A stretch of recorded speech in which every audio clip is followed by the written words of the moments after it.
नमस्कार दोस्तों, स्वागत है आप सभी का जेबीबी क्लासेज के ऑनलाइन प्लेटफॉर्म पर। आप सबको पता है अपन विद्युत धारा का चुंबकीय प्रभाव पढ़ रहे थे। अपन ने ओस्टेड का प्रयोग देख लिया था।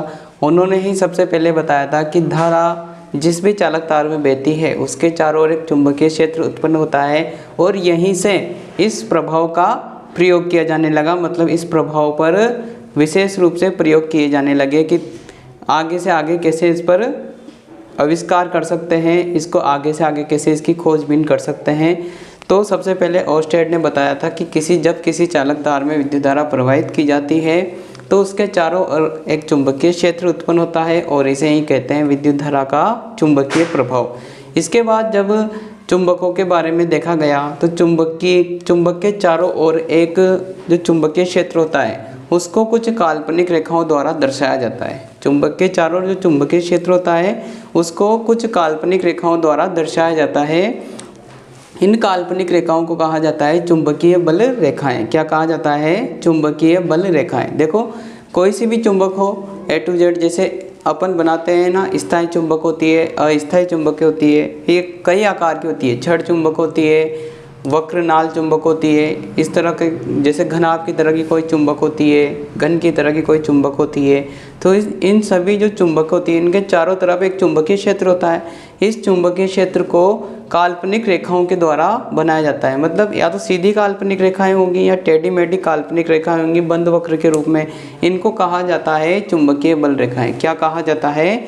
चुंबकीय बल रेखाएं। देखो, चुंबकीय बल रेखाएं जो होती है वो चुंबक के, ऐसा माना जाता है कि चुंबक के उत्तरी ध्रुव से निकलकर कहाँ जा रही है? दक्षिणी ध्रुव में जा रही है। किसी भी चुंबक में दो ध्रुव पाए जाते हैं, अपन छोटे क्लासों में अध्ययन कर चुके होते हैं। ठीक है, सबसे इम्पोर्टेंट जो चुंबक पढ़ते हैं अपन छड़ चुंबक पढ़ते हैं। छड़ चुंबक कैसी होती है? एक छड़ के आकार की। जैसे कि अपना कोई ये डस्टर है, ऐसा का डस्टर है, ठीक है, ये किस आकार का है? एक तरह से छड़ के आकार का है।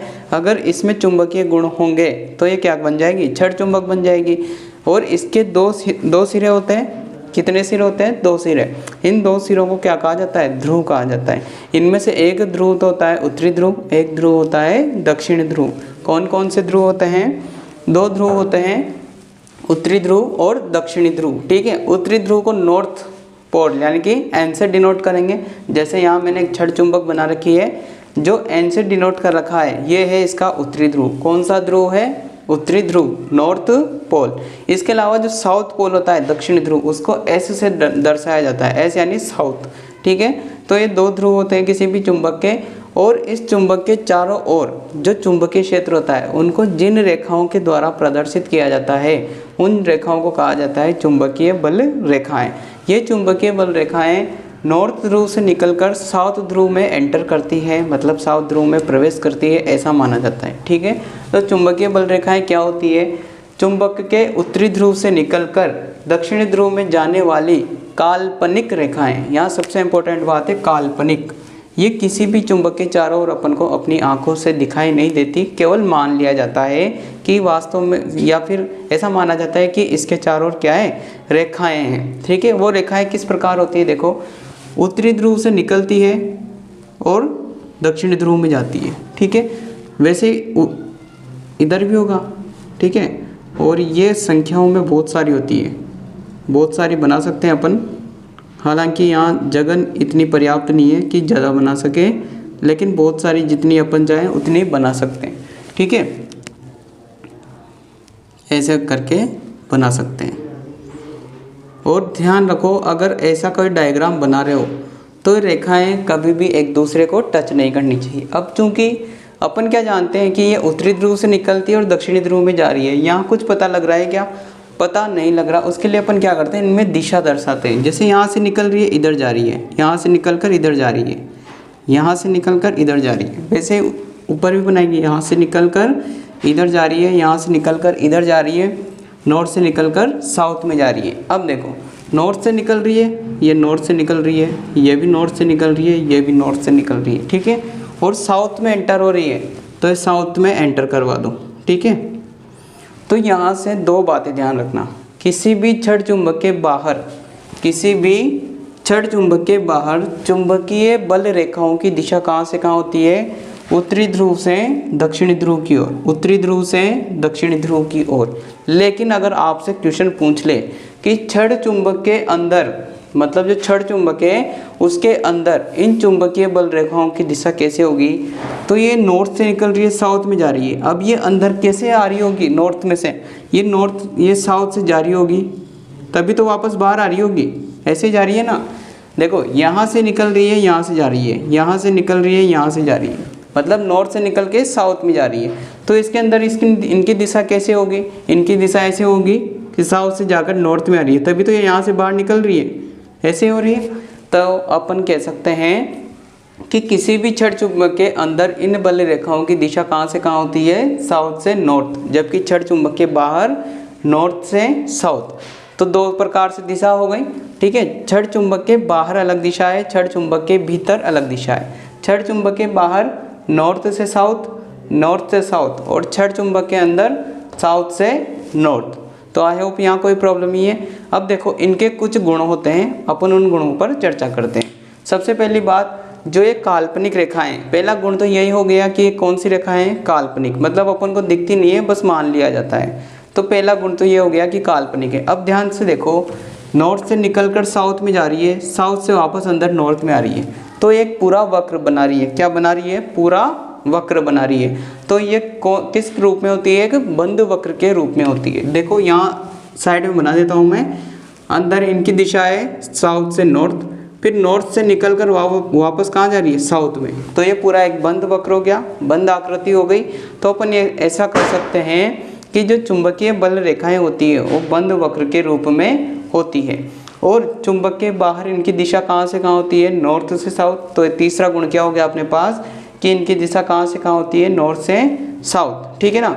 और चौथा गुण, जैसा कि मैंने कुछ देर पहले बताया था कि जब भी इन डायग्राम बनाओ ना, हालांकि मैं इनसे टच हो गई, लेकिन ये रेखाएं कभी भी एक दूसरे को टच नहीं करती, यानी कि प्रतिच्छेद भी नहीं करती, ठीक है ना। ये सब रेखाएं अलग अलग होती है। तो चौथा गुण क्या हो गया कि चुंबकीय बल रेखाएं कभी भी एक दूसरे को आपस में नहीं काटती। तो देखो चुंबकीय बल रेखाओं के गुण, क्या क्या गुण होते हैं। पहला गुण है कि बंद वक्र के रूप में पाई जाती है, ठीक है। जो चुंबकीय बल रेखाएं होती है वो बंद वक्र के रूप में होती है। दूसरा गुण क्या है कि चुंबकीय बल रेखाएं काल्पनिक प्रकृति की होती है, मतलब वास्तविक नहीं होती, अपन को आंखों से नहीं दिखती, ठीक है, नहीं किसी माइक्रोस्कोप से दिखेगी। इनको बस मान लिया जाता है कि चुंबक के चारों ओर कुछ ऐसी प्रकार की जो है मतलब बल रेखाएं होंगी, तो इनको काल्पनिक कहा जाता है। और इनकी नॉर्मल दिशा पूछे कि चुंबकीय बल रेखाओं की दिशा कहाँ से कहाँ होती है, तो नॉर्थ से साउथ। जब क्वेश्चन घुमा के पूछ ले कि चुंबक के भीतर, अगर ये शब्द जोड़ दे कि चुंबक के भीतर, तो फिर अपोजिट हो जाएगा, फिर साउथ से नॉर्थ आ जाएगा। और नॉर्मल वे में पूछे कि चुंबकीय बल रेखाओं की दिशा कहाँ से कहाँ होती है, तो नॉर्थ से साउथ। चौथा गुण है कि ये बल रेखाएं कभी भी एक दूसरे को नहीं काटेगी, ठीक है ना, क्योंकि एक बिंदु पर एक ही दिशा हो सकती है। इनको किधर जाना है, इनको नॉर्थ से निकलकर साउथ में जाना है, ठीक है। तो अगर ये एक दूसरे को काटती तो उस बिंदु पर दो दिशाओं को व्यक्त करती, जबकि एक बिंदु पर, मतलब जैसे ऐसे मान लो कि ये बल रेखाएं इसे काट रही है, ठीक है। अब ये बल रेखा तो कह रही है कि नॉर्थ इधर है, और ये बल रेखा कह रही है कि नॉर्थ इधर है। ऐसा संभव है क्या, नहीं है। तो ये बल रेखाएं कभी भी एक दूसरे को नहीं काटेगी, ठीक है ना। तो ये जो पूरा डायग्राम है ये एक चुंबक का है, और चुंबक के चारों ओर चुंबकीय बल रेखाओं का है। जहाँ ये बल रेखाएं अत्यधिक मात्रा में, मतलब अत्यधिक पास पास पाई जाएगी, अत्यधिक पास पास पाई जाएगी, वहाँ पर चुंबकीय गुण, मतलब अपन कहते हैं ना कि जैसे जैसे चुंबक के पास लोहे को लाते जाते हैं उसका आकर्षण बल बढ़ता जाता है, ठीक है ना। तो जहाँ पर चुंबकीय बल रेखाओं की संख्या अधिक पाई जाती है वहाँ पर चुंबकत्व का मान अधिक होता है, मतलब चुंबक और अधिक तेजी से आकर्षित करेगा अपने आप, जो लोहा है उसको और अधिक आकर्षित करेगा। जैसे ऐसे मान लो आप तो कि यहाँ चुंबकीय बल रेखाओं की संख्या कम है और यहाँ सिरों पर ज़्यादा है, तो जैसे अपन किसी लोहे को इस चुंबक के पास ला रहे हैं इस जगह पर, तो यहाँ तो कम बल लगेगा क्योंकि यहाँ पर बल रेखाओं की संख्या कम है, और जबकि अगर यहाँ ला रहे हैं तो यहाँ और तेज़ी से वो खींचेगा।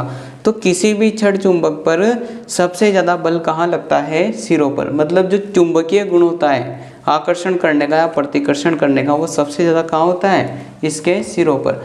अगर मान लो किसी छड़ चुंबक के पास अपन लोहे का बुरादा बिखेर दें, छड़ चुंबक लाना कहीं से मिल जाए तो उसके चारों तरफ है ना लोहे का बुरादा बिखेरना, आप खुद देखोगे कि जो लोहे का बुरादा है वो सबसे ज़्यादा उसके सिरों पर चिपकेगा, बल्कि इनकी अपेक्षा यहाँ जो बीच वाला पार्ट है ना इसमें कम चिपकता है वो।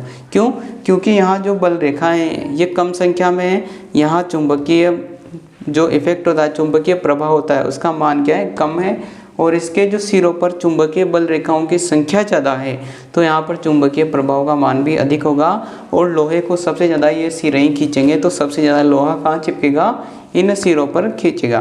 तो मैं क्या समझाना चाहता हूँ कि किसी भी जो चुंबक है उसके चारों ओर जितनी जितनी दूरी तक ये चुंबकीय बल रेखाएं होती है ये क्षेत्र कहलाता है चुंबकीय क्षेत्र। क्या कहलाता है? चुंबकीय क्षेत्र।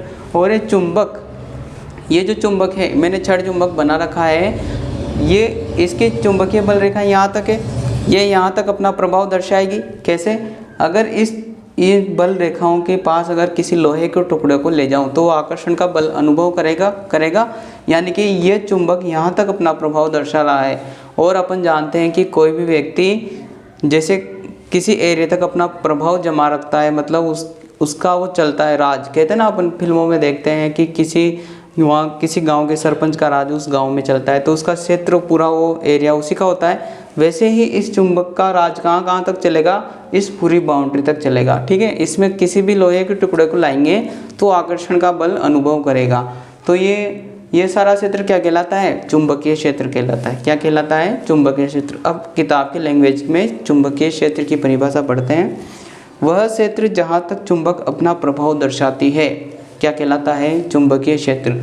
वह क्षेत्र जहाँ तक ये चुंबक अपना प्रभाव दर्शाएगी क्या कहलाएगा? चुंबकीय क्षेत्र कहलाएगा। ठीक है, चुंबकीय क्षेत्र की बल रेखाएं जहाँ अत्यधिक पास होगी वहाँ चुंबकीय क्षेत्र की तीव्रता भी अधिक होगी, और जहाँ पर चुंबकीय बल रेखाओं की संख्या कम होगी वहाँ पर चुंबकीय क्षेत्र की तीव्रता भी क्या होगी? कम होगी, या वहाँ पर चुंबकीय क्षेत्र कैसा होगा? दुर्बल होगा। और जहाँ चुंबकीय क्षेत्र की जो बल रेखाएं हैं वो अधिक संख्या में होगी वहाँ पर अधिक प्रबल चुंबकीय क्षेत्र होगा। और ये जो चुंबकीय क्षेत्र की प्रबलता है, दुर्बलता है, यानी कि चुंबकीय क्षेत्र की जो तीव्रता है, इसको किस में मापा जाता है, यानी कि इसका मात्रक क्या है? तो इसका मात्रक है ओर्स्टेड। क्या है? ओर्स्टेड। ओर्स्टेड नाम क्यों दिया गया? क्योंकि अपन जानते हैं कि ओर्स्टेड ने ही सबसे पहले बताया था विद्युत धारा का चुंबकीय प्रभाव। तो उनको सम्मान देने के लिए जो चुंबकीय क्षेत्र की तीव्रता है उसका मात्रक क्या रखा गया है? ओर्स्टेड रखा गया है। तो आज अपन ने पढ़ा चुंबकीय बल रेखाएं, उनके गुण और चुंबकीय क्षेत्र। आई होप आप सबको ये समझ में आया होगा। अगर आपको कोई डाउट रहता है तो आप कमेंट बॉक्स में हमें ज़रूर बताएं। Thank you.